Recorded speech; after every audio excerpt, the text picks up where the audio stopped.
Okay, so are you ready to unlock the secrets of becoming a truly effective sales manager? Oh, yeah. Especially when it comes coaching your team. Not just like, telling them what to do, Right, more than that. but really, leading them and helping them to actually develop their skills. Like a mentor. Yeah, exactly. So we did a deep dive into some expert advice from Darius Lahudifard. Oh, yeah, I know Lahudifard. He's a serial tech entrepreneur, Yeah. and he founded the MEDDIC Academy. Yeah, his stuff's really interesting. I've read some of it. Yeah, it's packed with these actionable insights you can actually use. Cool. So Lahudifard's approach is all about making that shift from managing tasks Okay, got it. to empowering your salespeople to really reach their full potential. Yeah, that resonates with me. I think that's so important. Right. It's like he's saying, forget being a boss, be a coach. I like that. And he lays out 6 essential skills for sales coaching. Okay. Presence rapport, questioning, listening, positioning, and checking. Makes sense. All of them are important, of course. Yeah. But he really hones in on questioning as the secret weapon. Questioning. Okay. Okay. So to be honest, I was skeptical at first. Really? Like, how much of a difference can the right question really make? Yeah, I see what you mean. But then he got into the specifics, and I was like, oh, okay, I get it now. Cool. So let's hear some of the specifics. Let's start with what he calls detailed questions. Okay, detailed questions. So he gives this example of a salesperson saying, everything went well with the client except for Joe. Okay. Now, a lot of managers might just kind of leave it at that. Yeah, I could see that. But Lahudifard is like, hold on, there's a gold mine of information hidden in that statement. I like it. I like it. So instead of just accepting that vague response, you use detailed questions to dig deeper. Gotcha. So how would you do that? You might ask, what specifically is the issue with Joe? Okay. Have you encountered this before? Uh-huh. What have you already tried to address it? Okay, so you're forcing them to go beyond that surface level explanation. Exactly. And really think about it. It's like you're helping them peel back the layers of the onion until they get to the core of the problem. A nice analogy. I like it. So then you have leading questions, which I thought were really interesting.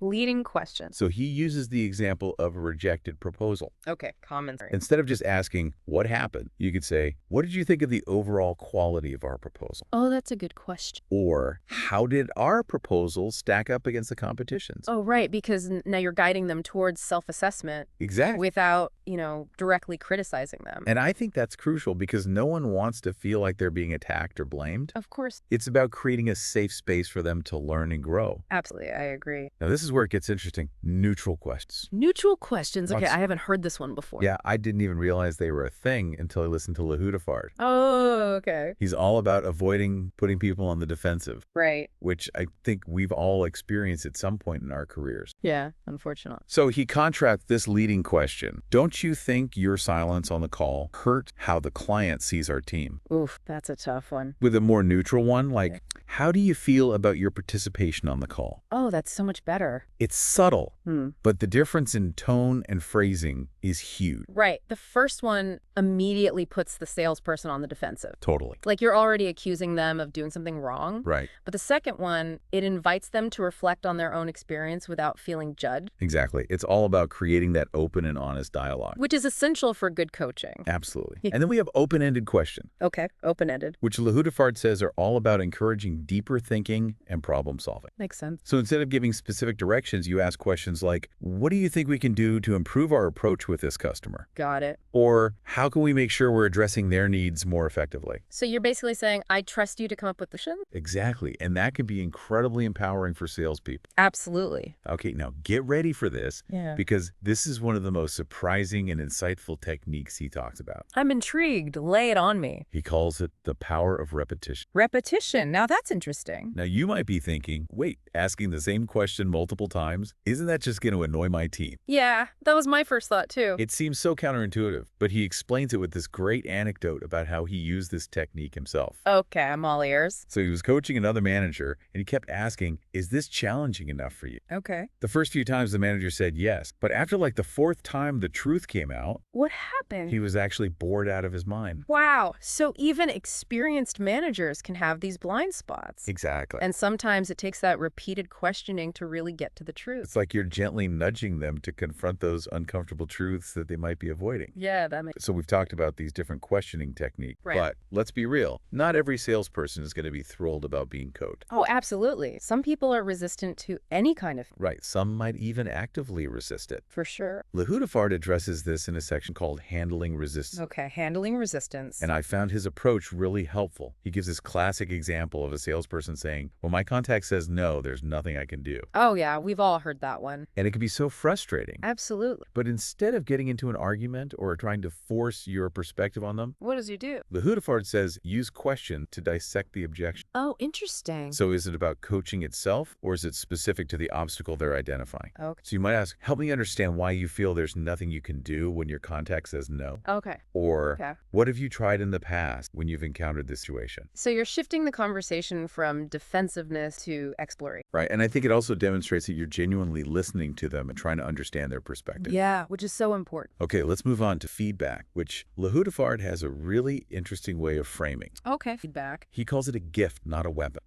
I like that. And I have to say that really resonated with me because, let's face it, feedback can be scary for both the giver and the receiver. Oh, totally. He actually tells this great story about a sales manager whose feedback skills improved his personal life. No. Yeah, it's a great story. Interesting. It highlights how feedback, when delivered effectively, can be incredibly valuable in all areas of life. I love that. So he outlines these key guidelines for giving effective feedback. Okay, what are they? First up, accuracy. Accuracy. He gives the example of a salesperson with errors in a proposal. Oh, good. So instead of just saying the proposal is bad, you need to get specific, like there were several errors in the proposal that worried the customer and he chose our competitor. Yeah, that level of detail is so important. Right. It helps them understand exactly what went wrong. Yeah, and what they need to do differently next time. And then there's balance. Balance. Okay. Lehudefard says it's crucial to start with strength before addressing areas for improvement. Right, so like a compliment sandwich. So you might say, Joe, I know you worked hard on this proposal and you did a great job highlighting the customer's need. Okay. However, there were some mistakes that ended up costing us the contract. So you're acknowledging their effort, but still being honest about the areas where they improve. Exactly. That makes sense. Then specificity is also. Specificity. He says concrete examples are crucial. Yeah. So instead of vague generalizations like you need to be more proactive, Right. you might say, I noticed that you were late to our meetings this week, didn't contribute as much as usual to our discussion. Those specific examples make it much more tangible and actual. Right. And it's not just about pointing out what went wrong. It's also about explaining the impact of their behavior. Okay. So So you might add, your lateness disrupted the flow of the meeting and made it difficult for us to stay on track. right, so they understand the bigger picture. Exactly. Got it. Lehudefard also emphasizes that feedback needs to be timely, current, open, and honest and confidential. Right. Those are all important. These might seem like common sense, but they're so important creating a culture of trust and mutual respect. Absolutely. Now, it's easy to get caught up in what needs improvement, but Lehudefard is also a big believer in praise. Praise. Oh, I like this part. He says it's a powerful tool for boosting morale, motivation, and performance. Absolutely. Everyone loves to be And he even has a specific formula for giving praise effectively. Oh, tell me more. He suggests starting with sincere recognition of their success, Okay. then ask questions to spark a dialogue and deepen their understanding of what they did well. So it's not just a pat on the back. No, it's about really engaging with them. I like it. And then you follow that up by thanking them for their contribution. Oh. And finally, you find ways to highlight their success to others. So you're making them feel really valued and appreciated. Exactly. It's like a recipe for creating a positive and motivating work environment. Right. It's amazing how such a simple act can have such a profound impact. So we've covered a lot of ground here. Mm-hmm. We've talked about the 6 essential skills for sales coaching, the power of questioning how to handle resistance, and the art of giving effective feedback and praise. Yeah, that's a lot to take in. But I think the key takeaway here is that becoming a great leader coach is a journey. Absolutely. It's about constantly learning and experimenting and refining your approach. And it's about creating a culture where coaching is seen as a valuable investment in your team's growth and development, not just another task to check off your to-do list. I couldn't agree. It's about empowering your salespeople to reach their full potential and become the best versions of themselves. Well said. Welcome back. I am so ready to dig into some of the practical applications of these coaching techniques. Me too, because I think it's one thing to understand the concept, Right. But it's another thing entirely to actually see how they play out. Yeah, in real life sales situations. Exactly. So let's get specific. Okay, let's do it. Imagine you have a sales who's consistently struggling to close. Their pipeline looks good, their product knowledge is solid, but for some reason they just can't can't seem to get those signature. Yeah, we've all seen that salesperson. What's going on there? Right, so this is where those questioning techniques we talked about earlier can be so powerful. Okay. Because instead of just, telling the salesperson what they're doing wrong, Right. you can actually guide them towards their own solution by asking the right question. So you might start with something like, walk me through your typical closing process. What steps do you usually take? That's a great starting point. Yeah. Because it helps you understand their current approach. Right. And identify any potential gaps or areas for improvement. Exactly. And as they're explaining their process, listen carefully for any red flags. Red flags? Well, are they hesitant to ask for the sale direct? Oh, okay. Are they focusing too much on features and not enough on benefits?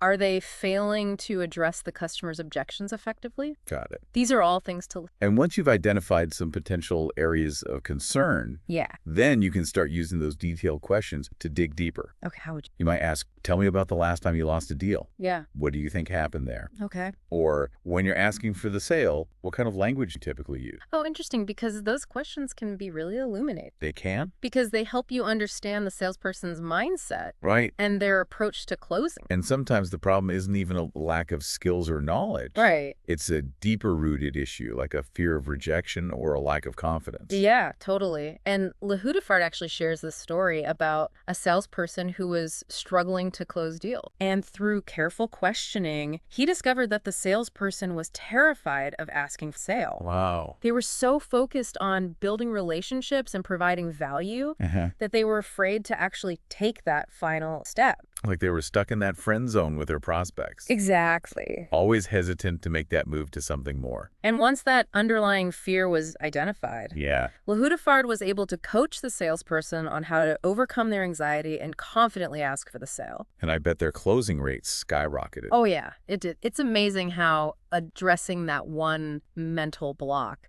can have such a dramatic impact on performance. So it's not just about teaching techniques or strategies. No, it's not. It's also about understanding the psychology of sales. Right. And helping salespeople to overcome those internal obstacles that are holding them back. It's like you said, it's about peeling back those layers of the onion. Exactly. And that's why those questioning techniques are so valuable, because they allow you to uncover those hidden issues that you might not even be aware of. So it's not just about asking questions. Right. It's about asking the right questions. Absolutely. And it's also about being a good listener. Yes. Really paying attention to what the salesperson is saying, both verbally and non-verbally.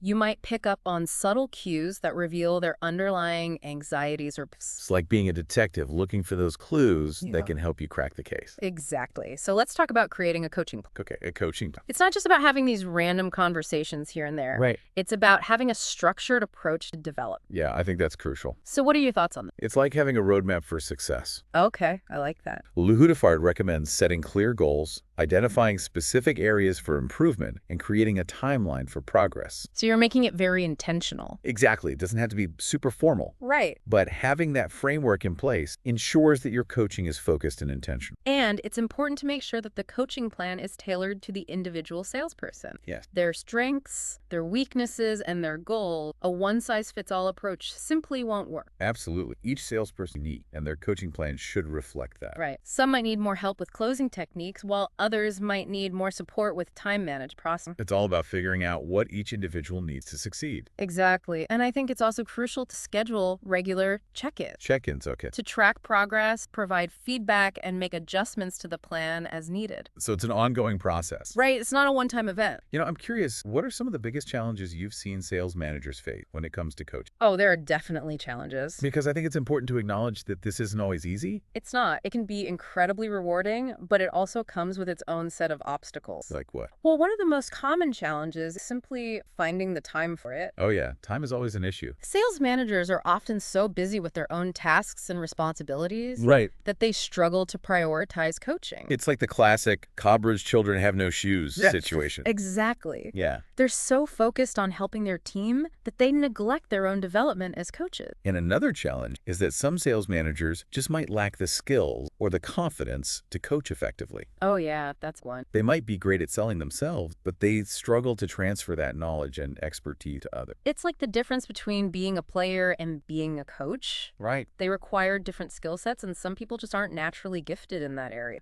And sometimes sales managers fall into the trap of telling their team what to do Yeah, I've seen that. instead of asking questions and guiding them towards their own solution, Right, it's like they're micromanaged instead of coaching. which can be really detrimental in the long run. Absolutely, because you're taking away that opportunity for them to grow Right. and develop their own problem-solving skills. And then, of course, there can be resistance from the salespeople themselves. Oh, yeah, for sure. Some people are just not open to coaching, or there might be defensive or resistant feedback, It's like they see coaching as a threat instead of an opportunity. and that could be a tough hurdle to overcome. It definitely can be, but with patience, persistence, and the right approach, you can often win over even the most distant sales. So it sounds like becoming a great leader coach is a real journey with its own set of obstacles. Yeah, but it's a journey worth taking. Oh, I agree. The payoff is immense, Yeah, both for the individual salespeople and for the team as a whole. for sure. When you empower your team through effective coaching, Uh-huh. you create this culture of continuous learning and improvement. Right, and that translates into better performance, higher morale, and ultimately greater success for everyone. Precisely. It's about creating that win-win situation. All right. Everybody benefits. But you're a sales manager listening to this. What's one key takeaway that you can implement right away to start moving towards that leader coach role?